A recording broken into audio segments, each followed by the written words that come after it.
Hi everyone, my name is Nonkululeko Mbele and I'm here to get you labor smart. If it is your first time seeing us, kindly subscribe and hit the notification button so that you don't miss any of our videos. And if it is not your first time, I am humbled by your consistency and I thank you so much for coming back again.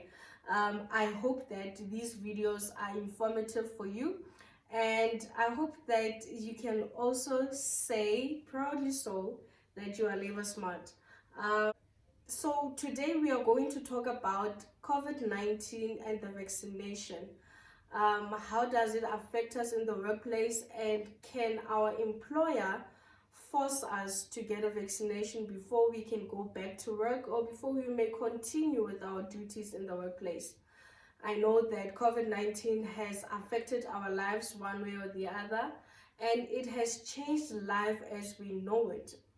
But let's not dismay, because I'm about to let you know what are the laws in this regard.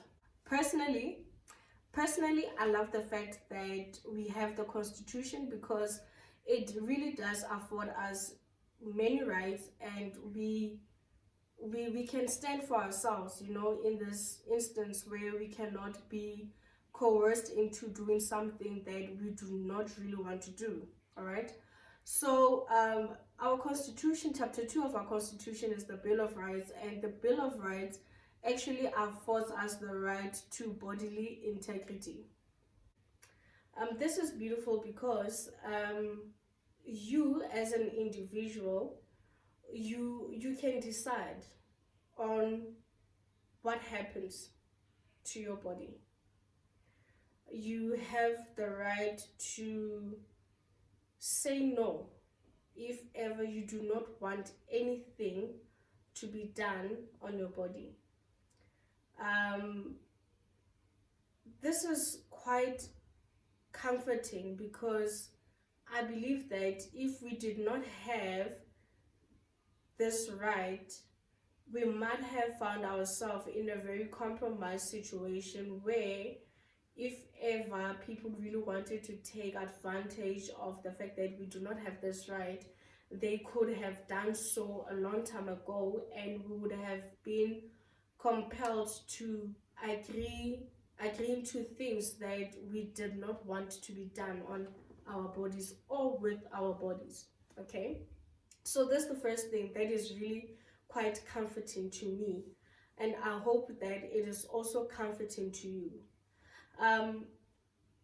When I wanted to record this video, I actually didn't have enough information in terms of the other acts in the other industries, so I had to really go on the internet and research Nyana so that I know my business before I can come and record this video.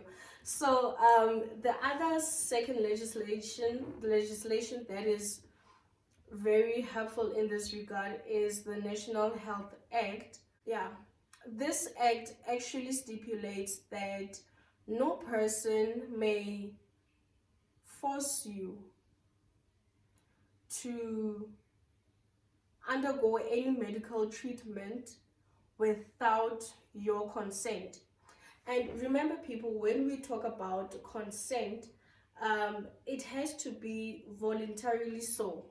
You cannot be forced or coerced to consent to something that you do not want. All right. So you will have to have the understanding and the legal capacity to make this consent. So you'll fully understand to what exactly you're about to consent to, and then you'll make your decision. So the National Health Act states that no person may force you to undergo any medical treatment without your consent. I love it. Personally, I love it because, okay, this is something new to me. Anyway, it's a piece of information that I didn't know, that I'm glad that I know now. I love it because it shows just how versatile, if I may put it that way, our legal framework is. Besides these two legislations that I've just shared, I believe that there isn't any piece of legislation that indicates otherwise. Your employer may, under no circumstance, force you to get a vaccination before you may return to your duties or continue with your duties. With this being said, I strongly believe that your employer may also not dismiss you for not getting vaccinated. So that's about it. All right, that's about it.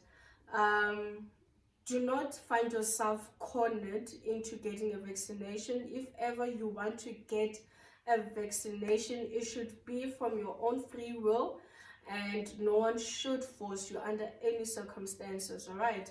I hope that this video was informative, and now you know your legal standing with regards to being forced to get a vaccination to return to work. Let's continue getting labor smart. To all the people who continue viewing these videos and commenting and sending me emails asking for help, I'm grateful for that, because if it wasn't for that, then I wouldn't be doing this. So till we meet again next time, share and like and share like and share with your friends and family, and let's get them labor smart, because at the end of the day, I really want you guys to be labor smart. Till we meet again. Goodbye.